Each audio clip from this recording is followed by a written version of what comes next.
मैं एक सिंपल सा क्वेश्चन पूछ रहा हूँ, एम का क्या मतलब होता है? एम का क्या मतलब होता है? जल्दी बता बेटा, एम का क्या मतलब होता है? बताओ बताओ बताओ, एम का क्या मतलब होता है बेटा? क्या होता है? लक्ष्य। ओके, हिंदी मतलब नहीं पूछ रहा हूँ बेटा, एम का हिंदी मतलब तो लक्ष्य होता है, सही बात है। लेकिन आप लोग मुझे एक बात बताओ, आप लोगों का कोई एम है? आप लोगों का कुछ एम है? जल्दी बताओ, आप लोगों का क्या कुछ एम है? क्या एम है बताओ?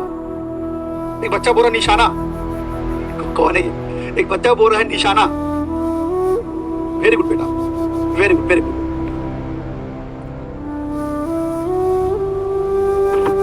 क्या एम है?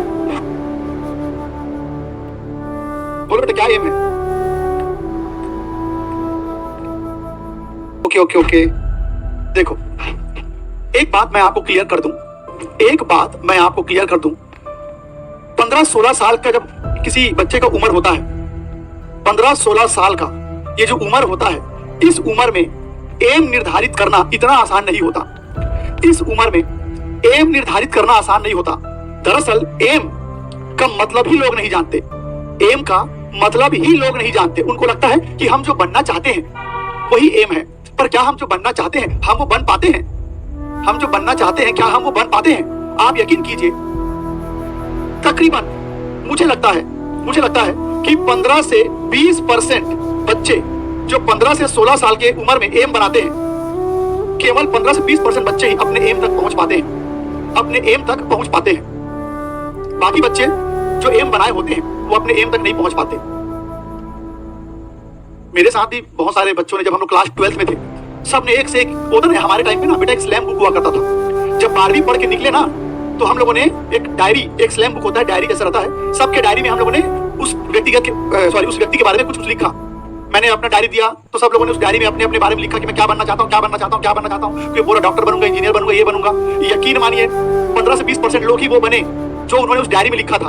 लेकिन बाकी इसका ये मतलब नहीं है, इसका ये मतलब नहीं कि आप जो एम अभी निर्धारित किए हो, अगर वहां तक नहीं पहुंच पाए तो जीवन खराब हो जाएगा, ऐसा कुछ नहीं है। कई बार ऊपर वाला शायद उससे बेहतर लिखा होता है, बहुत सारी चीजें होती है। तो एम बनाना आसान नहीं होता है, एम बनाना आसान नहीं होता है। बच्चों से पूछो ना, क्या करना चाहते हो? सर मैं ये करूंगा, मैं एस्ट्रोनॉट बनूंगा, मैं रॉकेट उड़ाऊंगा, मैं नेवी में जाऊंगा, ये करूंगा वो करूंगा। फिर यही बच्चा जब 25 साल का होता है तो अपने दोस्त को मैसेज करके लिंक भेज रहा होता है, बोलता है भाई ये लिंक पे क्लिक कर, 50 रुपए मिलेगा।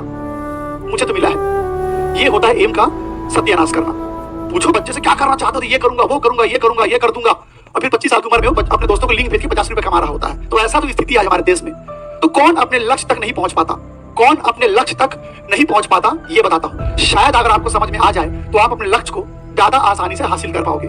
लक्ष्य को हासिल करने का जो सबसे पहला चरण है वो ये है कि अपने लक्ष्य को रोज कहीं पर लिखो। आप अपने लक्ष्य को रोज कहीं पर लिखो, रोज रोज रोज कहीं पर लिखो। रोज आपको अपने लक्ष्य को लिखना पड़ेगा। जब तक आप अपने लक्ष्य को लिखोगे नहीं, हासिल नहीं कर पाओगे। इस बात से कोई फर्क नहीं पड़ता कि लक्ष्य छोटा है कि बड़ा है, लक्ष्य को लिखना बहुत जरूरी है। तो पहला काम लक्ष्य को लिखना होता है। फिर उसके बाद दिन भर आपको उस लक्ष्य के बारे में सोचना पड़ेगा। दिन भर आपको उस लक्ष्य के बारे में सोचना पड़ेगा। ये थोड़ी कि मोहल्ले में देखा, अच्छा वो देखो सुनीता जा रही है, मेरा लक्ष्य है उसे हासिल करना। नहीं मिली तो कोई बात नहीं, अनीता भी चलेगी।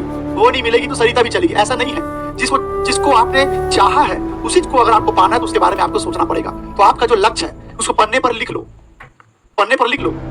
बाथरूम की दीवार में लिखने नहीं बोल रहा, एक डायरी में, एक पन्ने में लिख लो और रोज उसके बारे में सोचो। और उस लक्ष्य को पाने के लिए रोज काम पे भिड़ जाओ। देखना एक दिन जरूर आपको मिल जाएगा। और अगर आपका लक्ष्य छिन्न है तो आपको लक्ष्य नहीं मिलने वाला। मैं ये क्यों बता रहा हूं? ये सबसे इसका क्या लेना देना है बेटा? ये सबका इससे क्या लेना देना है? बहुत गहरा रिलेशन है इसका, इसलिए बता रहा हूं। टाइम पास नहीं कर रहा हूं आपका, मैं टाइम पास नहीं कर रहा हूं। मैं जो भी पढ़ाने वाला हूं उसका इससे संबंध है, इसलिए बता रहा हूं। इससे उसका संबंध है, इसलिए बता रहा हूं। देखो अब मैं आपको बताने जा रहा हूं। 10वीं में गणित में वो ट्रिग्नोमेट्री होता था ना, 10वीं में गणित में वो जो ट्रिग्नोमेट्री होता था, cos थीटा बटे ये थीटा बराबर इतना होता है, प्रूफ करो। प्रूफ करने को आता था, याद है अभी? तो एक बात बताओ, ट्रिग्नोमेट्री में वो आता था ना प्रूफ करने के लिए, cos थीटा बटा tan थीटा इतना होता है, प्रूफ करो, आता था। मैं सच बता रहा हूं, एकदम साफ साफ बता रहा हूं, मेरे से वो नहीं बनता था, मेरे से वो नहीं बनता था। परीक्षा में आया है, मान लो कि cos थीटा बटा ये थीटा बराबर इतना होता है, इसको प्रूफ करो। सच बता रहा हूं, मेरे से तो नहीं बनता था। क्यों नहीं बनता था? मैं बनाना शुरू करता था, मैं ना ये समझ नहीं पाता था कि कहां पर कौन सा फॉर्मूला लगाना है। मैं सच बता रहा हूं, मैं ये समझ नहीं पाता था कि कहां पर कौन सा फॉर्मूला लगाना है। फिर हल करते करते या तो मैं हल नहीं कर पाता था या फिर कुछ का कुछ हल हो जाता था, कुछ का कुछ हल हो जाता था। लेकिन लास्ट में एक डिब्बा बना के उसी फॉर्मूला को यहां पर लिख के प्रूफ लिख देता था। प्रूफ हो पाए या मत पाए, लास्ट में प्रूफ लिख देता था। ये मेरे साथ ऐसा होता था। अब आप में से कितनों के साथ ऐसा होता है या हुआ है? कितनों के साथ ऐसा हुआ है बेटा? बोलो, कितनों के साथ ऐसा हुआ है?